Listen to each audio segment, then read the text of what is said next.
the absolute volume of the horror yesterday.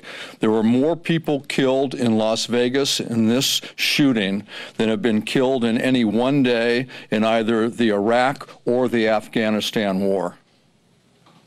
It's also important to note that yesterday's mass murder marks the 272nd time that we've experienced a mass shooting this year. Things are absolutely out of control.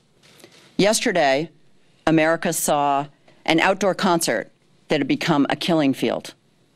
They can add that to the list of other killing fields in America. First grade classrooms in Sandy Hook, theaters in Aurora, nightclubs, the Pulse nightclub in Orlando, a church in Charleston. When is it going to be time?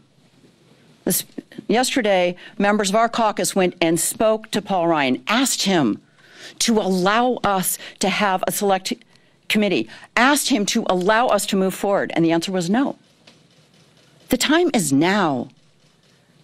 As my colleague Mike Thompson said, these are more deaths yesterday than in war.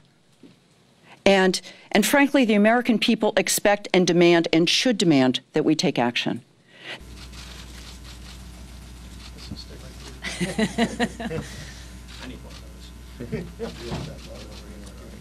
Obviously, with so much loss of life and so many other people that are still injured today, those families need our prayers right now. They need to be uplifted.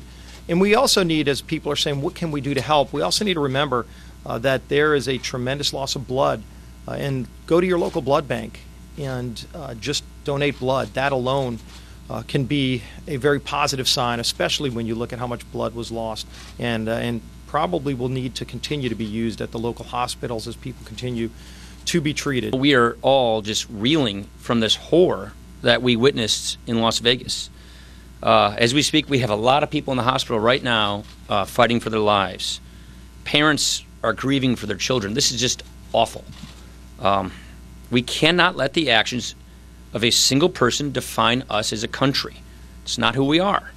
Instead, what truly defines us are the acts of heroism we witness after the tragedy. Kevin just told you about the man who shielded his wife. There are just hundreds of stories of people looking out for one another, strangers helping each other, first responders rushing in to shield people, people lining up right now today. You saw the pictures to give blood. This is what America is. People helping each other. This healing process is going to take time, but we have to remember that we are all in this together as a country. Yeah. Do you expect the Sportsman's Act with the gun silencers provision to come to the floor, and do you personally support that bill's not scheduled now. I don't know when it's going to be scheduled. Right now, we're focused on passing our budget. By the way, we're bringing our budget up this week. I don't know if you knew that, but we're bringing our budget up this week. The reason we're bringing our budget up this week is we want to pass tax reform because we think that's one of the most important things we can do to improve people's lives. That is our present focus, and the Sportsman's bill is not scheduled. Thank you.